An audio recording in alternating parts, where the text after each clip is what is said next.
why your fit physique at 50 threatens other men, and what to do about it. You walk into a room and the air shifts. No cologne, just discipline. You didn't plan to intimidate anyone, but your shoulders remind them what they've lost. Because when you're sculpted at 50, it's not muscle they see. It's proof their comfort has consequences. You are their mirror, and they hate the reflection. That's why your presence feels like competition, even when you're silent. Welcome to Alpha Attraction, where we give straight-shooting advice on attraction, style, and living well as a man. Today's video will challenge how people see power, presence, and physical confidence. Because being fit at 50 isn't just about looking strong. It's about the psychological signal you send without saying a word. See, society expects you to slow down, to act your age, to blend into a generation of men who traded sharp edges for soft comfort. But when you walk in with muscle that still carries purpose, it disrupts that narrative completely. This isn't just about abs or aesthetics. It's about dominance through discipline. And as you'll see, that makes a lot of people uncomfortable, not because of who you are, but because of what you represent. So stay with me, because by the end of this video, you'll understand exactly why your physique threatens other men, and how to handle that energy like a king. Number 1, you became physical proof of their excuses. Most men have built a safety net made entirely of excuses. They'll say, "I'm too busy," or "I'm not chasing abs anymore," as if neglecting themselves suddenly became wisdom. It's not honesty, it's damage control. They're trying to protect their ego from admitting that comfort won. Then you walk in, calm, grounded, strong, and instantly every unspoken justification starts to crumble. You don't even need to flex. Your presence does it for you. Because you're not proof of genetics, you're proof of effort. You became their mirror, the kind that doesn't flatter but exposes. Your physique tells the story they didn't finish. Every rep you've done quietly reminds them of every promise they postponed, every skipped workout, every goal they buried under "I'll start next week." See, what unsettles them isn't your strength. It's what your strength says about them. You represent the version of themselves they keep pretending doesn't exist anymore. That silent reminder burns. And here's where most men go wrong. They try to shrink when others feel threatened. They start downplaying their habits, softening their presence, pretending it's no big deal. That's a mistake. What to do instead? Carry your progress like a man carries composure, calm, not loud. Don't defend your discipline. Don't explain it. When someone throws a sarcastic jab like, "You must live in the gym," just smile. Let the pause do the work. That silence says more than any explanation ever could. Take a page from Jason Statham. He never oversells himself. No long speeches about training, no forced motivation. His body is the message. His energy says, "I take care of myself and that's enough." That's the blueprint.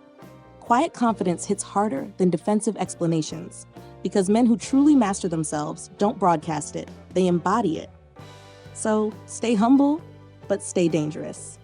Don't let their discomfort rewrite your purpose, because when you represent what others abandoned, you're not just respected, you're remembered.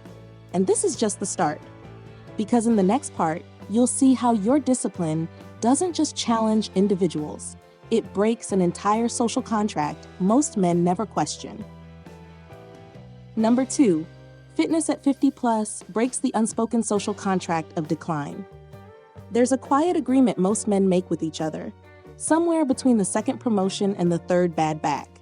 It says, "We've earned the right to slow down." So they trade drive for comfort, energy for excuses, and call it accepting reality. That's the unspoken social contract of decline. You're supposed to laugh about your gut, make jokes about your knees, and bond over the fact that we're not 20 anymore. It sounds harmless until you realize it's how most men talk themselves out of greatness. Then you show up, fit, focused, unbothered, and suddenly that contract feels invalid. Because your body says what their words can't. Decline is not mandatory. You didn't get lucky, you got consistent, and that alone disrupts the entire system of mutual mediocrity. It makes people uneasy, not because you're showing off, but because you've broken ranks. You're living proof that the standard they settled for was optional all along. If you can look sharper, move faster, and feel stronger now than they did a decade ago, then the story of aging gracefully starts to sound more like aging passively. Here's where most men misstep. They try to fit back into the old contract, to tone it down, to make others comfortable, to joke about how they cheat to stay in shape. Don't. That's you signing the dotted line again. What to do instead? Own your rebellion. You're not defying age, you're redefining it. Look at Keanu Reeves. He doesn't try to be young. He's timeless because his discipline aged well. Or Lenny Kravitz. He didn't fight aging. He turned it into a lifestyle brand. They made strength, wellness, and presence feel like luxury because it is. Your goal isn't to out-youth the young guys. It's to outlast them in focus, grace, and control. In a culture chasing shortcuts, you chose sustainability. And that's the rarest flex of all. You're not a rebel. You're a reminder. A reminder of what men used to be made of: consistency, command, and quiet excellence. And if that shakes a few fragile egos along the way, good. Because in the next part, we'll talk about that quiet power doesn't just unsettle people. It reshuffles the entire hierarchy in any room you walk into. Number 3, their wives noticed, and that changes everything. Here's where it gets complicated. You didn't say a word, but the atmosphere shifted. Not because of what you did, but because of what you represent. When you walk in fit, calm, and grounded, it's not just the men who take notice. The women do too, and that's when the tension in the room quietly doubles. You didn't flirt, you didn't even try. You just walked in carrying what most people forgot: effort. Effort shows up in your posture, in your energy, in the way your shirt actually fits the way it was designed to. That presence is loud, even when you're silent. Here's the part no one says out loud. It's not your biceps that cause the discomfort. It's the contrast. Because their wives don't just see muscle, they see consistency. They see what it looks like when a man refuses to let comfort dull his edge. And that comparison? It's emotional dynamite. You didn't plan to expose anyone's complacency, but that's exactly what happens. You become a walking reminder of effort lost, of standards lowered, of potential ignored. And suddenly, small talk feels heavier. The laughs sound tighter. Not because you did anything wrong, but because your presence challenges what everyone else settled for. Now, most men handle that tension the wrong way. They overcompensate, trying to downplay their progress, laugh off their discipline, or even self-deprecate to make others comfortable. That's how you lose your power. What to do instead? Stay respectful, but don't shrink. Confidence isn't loud, it's centered. Take a page from Hugh Jackman. The man trains like a gladiator, but carries himself like a gentleman. He doesn't demand attention. He earns it quietly, and the world leans in. That's the formula: power without performance. Because when your energy speaks louder than your words, people don't just notice. You change how they define presence. And remember, attraction isn't always about romance. It's about resonance. You've built something magnetic because it's rare. Handle that with maturity, and you don't just turn heads, you set new standards. And in the next part, we'll talk about how to carry that power without letting it turn into pressure. Because true dominance isn't about being noticed, it's about being centered when you are. Number 4, you're now disqualified from the Comfort Olympics. Let's be real for a second. Most men are out here competing in what I call the Comfort Olympics. You've seen it. It's the quiet competition of who can brag more about not caring, who can justify mediocrity with the most confidence. It's the cult of casual living, and they hand out gold medals for giving up gracefully. But you don't qualify anymore. You traded excuses for effort. You got up early when it was easier to hit snooze.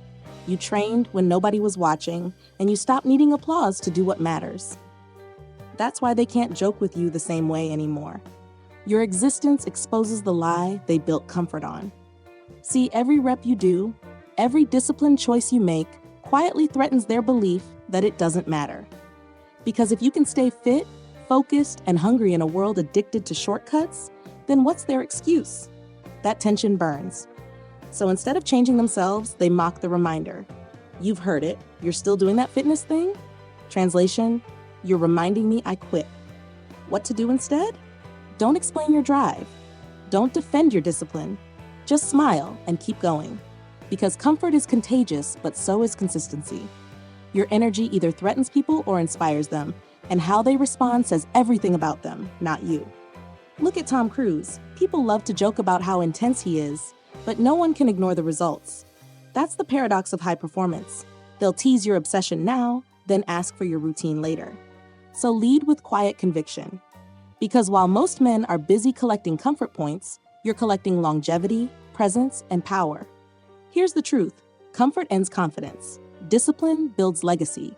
Stay consistent. Stay sharp. Because when you stop playing the Comfort Olympics, you stop living like everyone else and start looking like the man they all secretly wish they still were.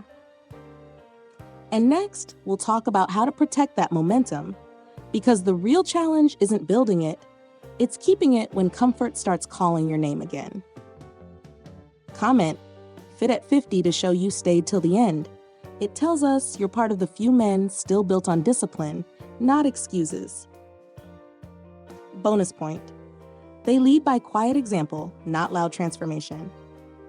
This one's for the real ones who stayed till the end. You're part of the rare community who doesn't just watch, you live this. Here's your bonus point. The strongest men never announce transformation, they normalize it. You don't need to post your grind or narrate your evolution. You move through life like someone who's already fought the battle and won. That kind of quiet power doesn't need a spotlight. It creates one. Think Daniel Craig. His physique isn't for show, it's for readiness. It's not loud, but it's lethal. That's leadership without a podium, presence without performance, because real men don't chase validation, they chase mastery. And when you master yourself, people feel it before you speak it. You became the reminder that the transformation doesn't need an audience, just consistency. And that's the rarest kind of strength there is. Recap of all the points. Number 1, you became physical proof of their excuses. Your discipline exposes what others gave up on, and that makes your presence powerful. Number 2, fitness breaks the social contract of decline. You didn't fight aging, you redefined it, proving that effort never expires. Number 3, their wives noticed, and that changes everything. You didn't seek attention, you simply reminded the world that attraction is built, not bought. Number 4, you're now disqualified from the Comfort Olympics. While others compete in who can care less, you've mastered the art of consistency. Bonus, you lead by quiet example, not loud transformation. Real strength doesn't need validation, it just keeps showing up. If you found this valuable, like this video to help it reach more men who need to hear this. Subscribe for daily content on attraction, style, and discipline, and share it with someone who's earning their edge back. Thanks for watching. We've recommended another video for you right here on your screen. Watch that next, and we'll see you soon.